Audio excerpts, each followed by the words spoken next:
കേരള രാഷ്ട്രീയ ചരിത്രത്തിൽ തന്നെ ഈ ഒരു തെരഞ്ഞെടുപ്പ് വളരെ പ്രത്യേകത നിറഞ്ഞതാണ്. അതിൻ്റെ ഒരു പ്രധാന കാരണം തെരഞ്ഞെടുപ്പിന്റെ ഫലം വന്ന ശേഷവും ഏകദേശം 10-12ഓളം ദിവസങ്ങൾ മുഖ്യമന്ത്രിയെ തിരഞ്ഞെടുക്കാൻ വേണ്ടി യുഡിഎഫ് അല്ലെങ്കിൽ കോൺഗ്രസ് ഹൈക്കമാൻഡൊക്കെ അവരുടെ ചർച്ചകളും അവരൊരുപാട് പാടുപെട്ടതൊക്കെ നമ്മൾ കണ്ടിട്ടുള്ളതാണ്. കുറേ ട്രോളുകൾ വരെ വരാൻ തുടങ്ങി. കാരണം തമിഴ്നാട്ടിൽ ഭൂരിപക്ഷം കിട്ടിയ വിജയ് അവിടെ മുഖ്യമന്ത്രിയായി.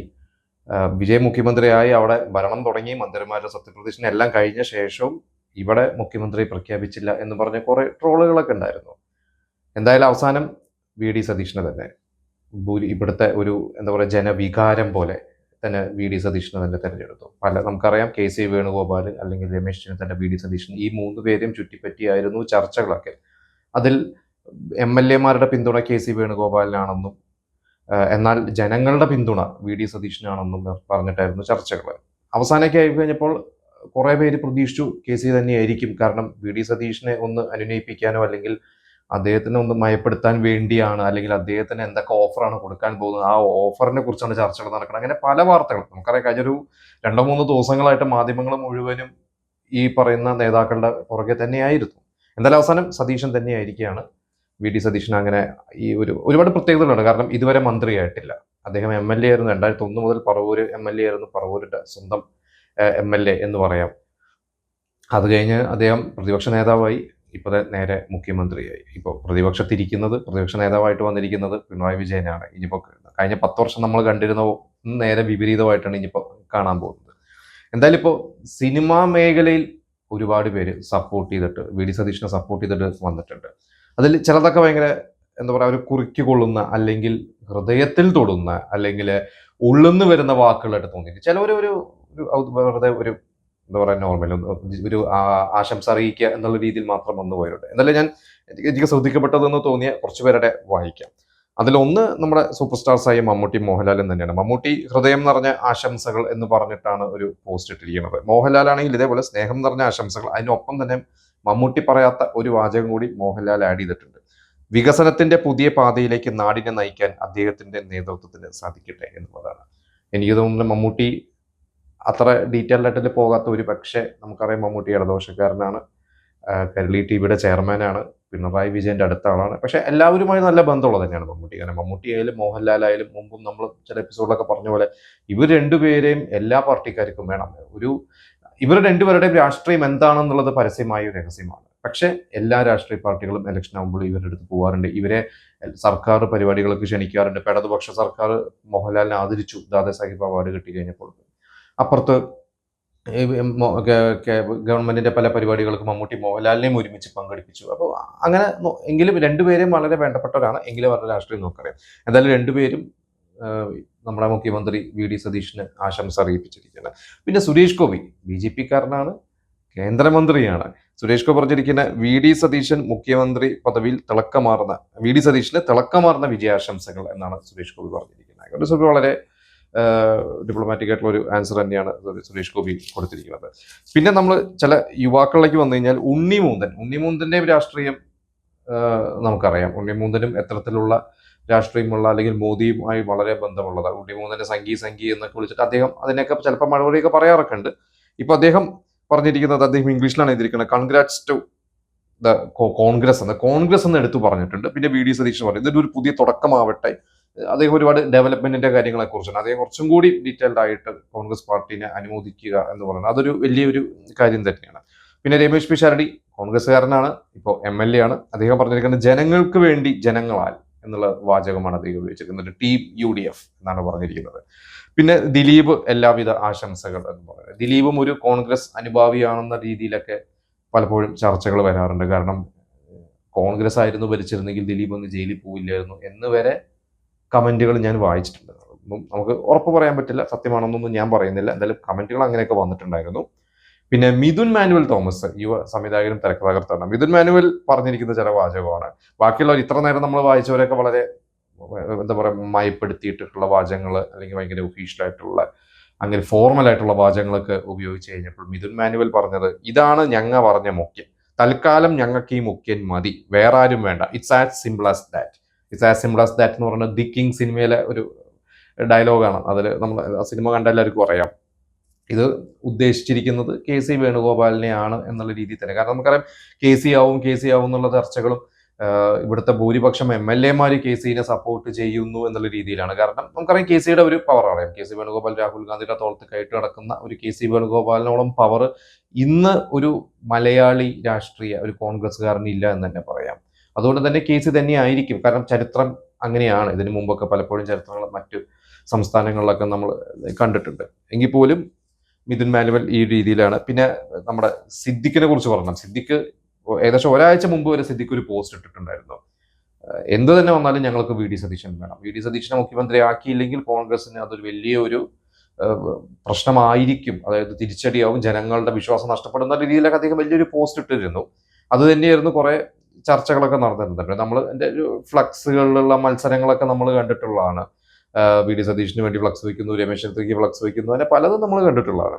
പിന്നെ ഹരീഷ് പരടി ശരിക്കും ഒരു ഇടതുപക്ഷ ചിന്താഗതിക്കാരനാണ്. അദ്ദേഹം ഇടതുപക്ഷ സർക്കാരിനെ, പിണറായി സർക്കാരിനെ വളരെയധികം വിമർശിച്ചുകൊണ്ടിരുന്ന ഒരു വ്യക്തിയാണ്. അദ്ദേഹം ഒരു പോസ്റ്റ് ഇട്ടിരിക്കുന്നത് അദ്ദേഹത്തിന്റെ മകന്റെ കല്യാണത്തിന് അദ്ദേഹം വി ഡി സതീശൻ പ്രതിപക്ഷ നേതാവിനെ ക്ഷണിച്ചു കഴിഞ്ഞപ്പോൾ അദ്ദേഹം പങ്കെടുത്തിരുന്നു വി ഡി സതീശൻ. എന്നിട്ട് അതോടൊപ്പം തന്നെ വി ഡി സതീശൻ പറഞ്ഞൊരു വാചകമാണ്, നിങ്ങളൊരു കോൺഗ്രസ്സുകാരനല്ല എന്ന് എനിക്കറിയാം, പക്ഷെ എനിക്ക് നിങ്ങളെ വളരെ ഇഷ്ടമാണ്. കാരണം നിങ്ങൾ മനസ്സിൽ തോന്നുന്നത് സത്യം വിളിച്ചു പറയുന്ന ഒരു വ്യക്തിയാണ്, സത്യം വിളിച്ചു പറയുന്നവരെ എനിക്ക് വളരെ ഇഷ്ടമാണ് എന്നുള്ള രീതിയിലാണ്. അപ്പോൾ ഒരു പക്ഷേ ഹരീഷ് പരടിയുടെ ഉള്ളിൽ ഒരു സന്തോഷം ഉണ്ടായിരിക്കാം. ഇപ്രാവശ്യം പറഞ്ഞിരുന്നത് അങ്ങനെയാണല്ലോ, ഒരു ഇടതുപക്ഷത്തെ നെഞ്ചിലേറ്റ് നടക്കുന്നവർക്ക് പോലും ഇപ്പോഴത്തെ ഇടതുപക്ഷത്തിന്റെ സർക്കാരിന്റെ പോക്ക് ശരിയല്ല എന്ന് തോന്നിയതുകൊണ്ട് അവർ പോലും UDF കുത്തി എന്നുള്ളതാണല്ലോ പറയണത്. ഒരുപക്ഷെ ആയിരിക്കും. കാരണം CPM അല്ലെങ്കിൽ LDF സർക്കാരിന് എങ്ങനെ പോയാലും ഒരു 50-60 സീറ്റ് കിട്ടുമെന്ന് അവർ തന്നെ വിശ്വസിച്ചിരുന്നു എന്നാണ് പറയുന്നത്. അവിടെ നിന്ന് അങ്ങോട്ട് 35-ലേക്കൊക്കെ പോവുക എന്ന് പറഞ്ഞു കഴിഞ്ഞാൽ എന്തായിരിക്കും സംഭവിച്ചിട്ടുള്ളതെന്ന് നമുക്ക് ഊഹിക്കാവുന്നുള്ളൂ. ഡോക്ടർ ബിജു ഒരു ഇടതുപക്ഷ മൂല്യങ്ങൾ കാത്തു സൂക്ഷിക്കുന്ന ഒരു വ്യക്തി തന്നെയാണെന്നാണ് എനിക്ക് മനസ്സിലായിട്ടുള്ള പലപ്പോഴും അദ്ദേഹത്തിന്റെ പോസ്റ്റുകളിലൂടെ. അദ്ദേഹം പറഞ്ഞിരിക്കുന്ന കുറച്ചുകൂടി എന്താ പറയുക, അറ്റാക്ക് എന്ന രീതിയിലാണ് പറയുന്നത്. അതേ പറഞ്ഞ മത നേതാക്കളുടെ മുമ്പിൽ കുമ്പിട്ട് നിൽക്കാത്ത ഒരു നേതാവാണ്. വെള്ളാപ്പള്ളിയും നടേശനെയും സുകുമാരൻ നായർ എന്നീ കേരളം കണ്ട എക്കാലത്തെയും 2 വർഗീയ മാലിന്യങ്ങളെ പടിക്ക് പുറത്തു നിർത്തി ജെൻസി വിഭാഗത്തിന് വളരെ പ്രിയപ്പെട്ടതാണ്. അതാണ് വളരെ സത്യം. ഇന്നത്തെ സോഷ്യൽ മീഡിയയിൽ ഏറ്റവും കൂടുതൽ അത് അദ്ദേഹം കഴിഞ്ഞ 10 വർഷം കൊണ്ട് ഉണ്ടാക്കിയെടുത്തിട്ടുള്ള ഒരു ഇമേജ് തന്നെയാണ്. VS അച്യുതാനന്ദന് ശേഷം ജെൻസി വിഭാഗം ഏറ്റവും കൂടുതൽ അപ്രിഷിയേറ്റ് ചെയ്യുക, അല്ലെങ്കിൽ അവർ ഒരുപാട് സപ്പോർട്ട് ചെയ്തിട്ടുള്ള ഒരു നേതാവാണ് വി ഡി സതീശൻ എന്നാണ് ഇദ്ദേഹം പറഞ്ഞിരിക്കുന്നത്. അത് വേറെയും പല കമന്റുകളും ഞാൻ കണ്ടിട്ടുണ്ട്. പിന്നെ വിനയൻ ഒരു ഇടതുപക്ഷ അനുഭാവിയാണ്. അദ്ദേഹം CPI-യോട് ചേർന്ന് നിൽക്കുന്ന ഒരു വ്യക്തിയാണ്. അദ്ദേഹം പറഞ്ഞ നീതിമാനും ജനകീയനുമായ സ്വജനപക്ഷപാതമില്ലാത്ത നിലപാടുകളുള്ള ഒരു ജനനേതാവ് ആകട്ടെ എന്നുള്ള രീതിയിലാണ് അദ്ദേഹം വളരെ സപ്പോർട്ട് ചെയ്തിരിക്കുന്നത്.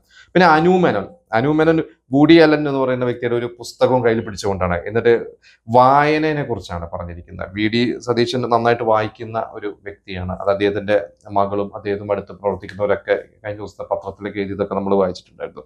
പറഞ്ഞ വൂഡി അലനൊപ്പം വിഡിയുടെ വിജയം കാണുന്നു എന്നുള്ളതാണ് എഴുതിയിരിക്കുന്നത്. Happy that we have A CM who loves literature. അതൊരു വലിയൊരു കാര്യമാണ്. കാരണം വായന ഇഷ്ടപ്പെടുന്ന അല്ലെങ്കിൽ കലയെ സ്നേഹിക്കുന്ന ഒരു വ്യക്തിയാണ് നമ്മുടെ മുഖ്യമന്ത്രി ആവുക എന്ന് പറയുന്നത് എന്തുകൊണ്ടും ഒരു വലിയ ഒരു കാര്യം തന്നെയാണ്.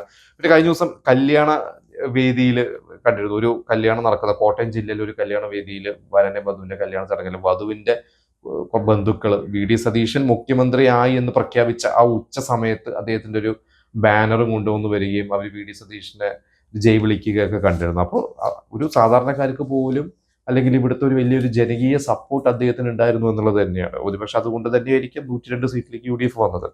പിന്നെ സലീം കുമാറും അതുപോലെ തന്നെ സത്യൻ അന്തിക്കാടും അവർ പത്രത്തിൽ എഴുതിയിരുന്ന ഞാൻ വായിച്ചിട്ടുണ്ട്. അതിൽ സലീം കുമാർ നമുക്കറിയാം, അദ്ദേഹം കറകളഞ്ഞ ഒരു കോൺഗ്രസ്സുകാരൻ. അദ്ദേഹം പറഞ്ഞ ഞാൻ എന്നും ഒരു കോൺഗ്രസ്സുകാരൻ തന്നെയാണെന്ന് അദ്ദേഹം പറഞ്ഞിട്ടുള്ളത്. അദ്ദേഹം വളരെയധികം ഇടതുപക്ഷത്തെ സർക്കാരിനെ വിമർശിച്ചിട്ടുള്ള ഒരു വ്യക്തിയാണ്. സലീം കുമാർ എഴുതിയിരിക്കുന്ന ഒരു വനവാസക്കാരന്റെ പട്ടാഭിഷേകം, ഈ ഇലക്ഷന് തോറ്റാൽ ഞാൻ വനവാസത്തിന് പോകും എന്ന് പറഞ്ഞ വ്യക്തിയാണ് വി ഡി സതീശൻ. അപ്പോൾ വനവാസക്കാരന്റെ പട്ടാഭിഷേകം എന്ന് പറഞ്ഞാണ് അദ്ദേഹം പോസ്റ്റ് ഇട്ടിരിക്കുന്നത്, എഴുതിയിരിക്കുന്നത്. എന്നിട്ട് അദ്ദേഹം എഴുതിയിരിക്കുന്നത് ഒരു പൊളിറ്റിക്കൽ സസ്പെൻസ് ത്രില്ലറിന്റെ ക്ലൈമാക്സ് പോലെയായി മുഖ്യമന്ത്രിയുടെ പ്രഖ്യാപനം. എന്നിട്ട് അദ്ദേഹം പറഞ്ഞത് പറവൂര് മണ്ഡലം, അദ്ദേഹത്തിന്റെ വീട് നിലനിൽക്കുന്ന പറവൂര് മണ്ഡലം പണ്ടായിരുന്നു, പക്ഷെ ഒരു കോട്ടയായിരുന്നു. അവിടുത്തെ കോൺഗ്രസിനെ സ്നേഹിക്കുന്നവർക്ക് നല്ലൊരു നേതാവില്ലായിരുന്നു. ആ ഒരു വിഷമം മാറിയത് 2001 വി ഡി സതീശനോട് ജയിച്ചത്. അവിടെ മുതൽ 2001 മുതൽ ഇന്ന് വരെ തുടർച്ചയായി MLA ആവുന്നു. ഇന്ന് 90% അവിടുത്തെ തദ്ദേശ സ്ഥാപനങ്ങളും ഭരിക്കുന്നത് UDF ആണ്. അത് VD സതീശന്റെ ഒരു നേതൃത്വത്തിൽ അവിടെ കോൺഗ്രസിന് ഒരു ധൈര്യം നൽകിയതുകൊണ്ടും കോൺഗ്രസ് പ്രവർത്തകർക്ക് ധൈര്യം നൽകിയതുകൊണ്ടാണെന്നാണ് പറയുന്നത്. പിന്നെ അദ്ദേഹം പറഞ്ഞു 2001 മുതൽ ഇന്ന് വരെ ഈ 2026 വരെയുള്ള VD സതീശന്റെ തെരഞ്ഞെടുപ്പ് കമ്മിറ്റി ഓഫീസ് ഉദ്ഘാടനം ചെയ്തത് ഞാനാണ്. അതൊരു ഭാഗ്യമായിട്ട് ഞാൻ കാണുന്നു. പിന്നെ ഒരു തേനും പാലും ഒന്നും ഒഴുകുമെന്ന് ഞാൻ പറയുന്നില്ല ഞങ്ങോട്ട്, പക്ഷെ ഒരുപാട് മാറ്റങ്ങളും പുതുമയുള്ള കാര്യങ്ങളും കൊണ്ടുവരാൻ VD സതീശന് സാധിക്കും എന്നാണ് സലീം കുമാർ പറഞ്ഞത്. പിന്നെ സത്യനന്ദിക്കാട് പറഞ്ഞിരിക്കുന്നത് സന്ദേശത്തിന്റെ സന്ദേശം ഉൾക്കൊണ്ടയാൾ. നമുക്കറിയാം സന്ദേശം എന്ന് പറഞ്ഞ സിനിമ ഇറങ്ങിയിട്ട് ഏകദേശം 91 ഇറങ്ങിയത് 35 വർഷം കഴിഞ്ഞു. ഇന്നും ഓരോ തെരഞ്ഞെടുപ്പ് കഴിയുമ്പോഴും അതിലെ സീനുകൾ വെച്ചിട്ട് ട്രോളുകൾ നമ്മൾ കാണുന്നുണ്ട്. ശ്രീനിവാസൻ, അത് എഴുതിയ ശ്രീനിവാസൻ നമ്മളോടൊപ്പം ഇല്ല. സത്യനന്ദിക്കാട് ഇത് പറയുന്നുണ്ട്, ശ്രീനിവാസൻ ഇന്നത് കാണാനില്ല. സന്ദേശം സിനിമയിൽ ശ്രീനിവാസന്റെ കഥാപാത്രം പ്രഭാകരൻ എന്ന് പറഞ്ഞ കഥാപാത്രം LLB കഴിഞ്ഞ് ജോലിക്കൊന്നും പോവാതെ പ്രാക്ടീസ് ചെയ്യാതെ രാഷ്ട്രീയം നടക്കും. അവസാനം രാഷ്ട്രീയത്തിലോട്ട് അദ്ദേഹം LLB, അതായത് അദ്ദേഹം ഒരു വക്കീൽ പണിക്ക് പോകുന്നതായിട്ടാണ് കാണിച്ചിരിക്കുന്നത്. അപ്പൊ ഇതുപോലെ തന്നെ VD സതീശൻ LLB കഴിഞ്ഞ് രാഷ്ട്രീയമായിട്ട് നടക്കുന്ന അദ്ദേഹം ഈ സിനിമ കണ്ട ശേഷമാണ് അദ്ദേഹം വക്കീൽ പണിക്ക് പോയി തുടങ്ങിയത്. VD സതീശൻ പറഞ്ഞിരുന്നു എന്നുള്ളതാണ് അദ്ദേഹം പറയുന്നത്. അതുപോലെ തന്നെ അതിൽ തിലകന്റെ കഥാപാത്രം പറഞ്ഞിട്ട് രാഷ്ട്രീയം നല്ലതാണ്, പക്ഷെ നിന്നെ പോലത്തുള്ള യൂസ്ലെസ്സുകളാണ് രാഷ്ട്രീയത്തിന്റെ മഹത്വങ്ങളുണ്ട്, നല്ല നേതാക്കളാണ് രാഷ്ട്രീയത്തിൽ വേണ്ടത് എന്ന് പറയുന്ന പോലെ തന്നെ സതീശൻ ഒരു നല്ല നേതാവാണ്. എന്നിട്ട് അദ്ദേഹം എടുത്തു പറയുന്നുണ്ട്, ഇന്ന് ഒരു കോൺഗ്രസിലുള്ള നേതാക്കൾ അദ്ദേഹത്തിന് ഏറ്റവും പ്രിയപ്പെട്ടതാണ്. രമേശ് ചെന്നിത്തലയോടും വ്യക്തിപരമായിട്ട് അടുപ്പമുണ്ട്, പക്ഷെ ഇന്നത്തെ കേരളത്തിന് ആവശ്യം സതീഷിനെയാണ് എന്നാണ് സത്യനന്ദിക്കാട് പറഞ്ഞ് അവസാനിപ്പിക്കുന്നത്. അപ്പോൾ ഇങ്ങനെ ഒരുപാട് പേര് പറഞ്ഞിട്ടുണ്ട്. ഞാനതിൽ സെലക്ടറായിട്ടുള്ള എനിക്ക് തോന്നിയിട്ടുള്ള കുറച്ച് ആളുകളുടെ പേരുകളാണ് എഴുതിയിട്ടുള്ളത്. എന്തായാലും ഇരട്ടച്ചങ്ങൻ എന്ന് വിളിച്ചിരുന്ന പിണറായി വിജയനെ ഇതേപോലെ തന്നെ ഒരുപാട് പേര് അദ്ദേഹം മുഖ്യമന്ത്രിയായപ്പോൾ സപ്പോർട്ട് ചെയ്തിട്ടുണ്ട്. പ്രത്യേകിച്ച് 2021 പിണറായി വിജയൻ മുഖ്യമന്ത്രിയായപ്പോൾ ഒരു ഹീറോ പരിവേഷമായിരുന്നു. 2016 ഭൂരിപക്ഷത്തിൽ വിജയിച്ച സമയത്ത് അതേ ഒരു ട്രെൻഡാണ് ഇപ്പോൾ VD സതീശനുള്ളത്. അദ്ദേഹം എന്ത് ചെയ്യുമെന്നുള്ളത് നമുക്ക് നോക്കാം. എന്തായാലും ഈ ചലച്ചിത്ര അല്ലെങ്കിൽ സാംസ്കാരിക മേഖലയിലുള്ളവർക്കൊക്കെ വലിയൊരു ഉന്മേഷം ഇപ്പോൾ കാണാനുണ്ട്. നമുക്കറിയാം ചലച്ചിത്ര അക്കാദമിയൊക്കെ ആയിട്ട് ബന്ധപ്പെട്ട് രഞ്ജിത്തൊക്കെ ആയിട്ട് ബന്ധപ്പെട്ടിട്ടുള്ള ഒരുപാട് വിമർശനങ്ങൾ എല്ലാ ചലച്ചിത്ര അക്കാദമി ഇടതുപക്ഷ അനുഭാവികളായ ഒരുപാട് പേര് ഈ പല ചലച്ചിത്ര അല്ലെങ്കിൽ കലാ സാംസ്കാരിക മേഖലയുടെ തലപ്പത്തിരിക്കുന്നുണ്ട്. ഒരുപാട് വിവാദങ്ങൾ അവർ സൃഷ്ടിച്ചിട്ടുണ്ട്. അതൊന്നും ഇനി ഉണ്ടാവില്ല എന്നുള്ളത് നമുക്ക് പ്രതീക്ഷിക്കാം. എന്തായാലും നമുക്ക് കാത്തിരുന്ന് കാണാം.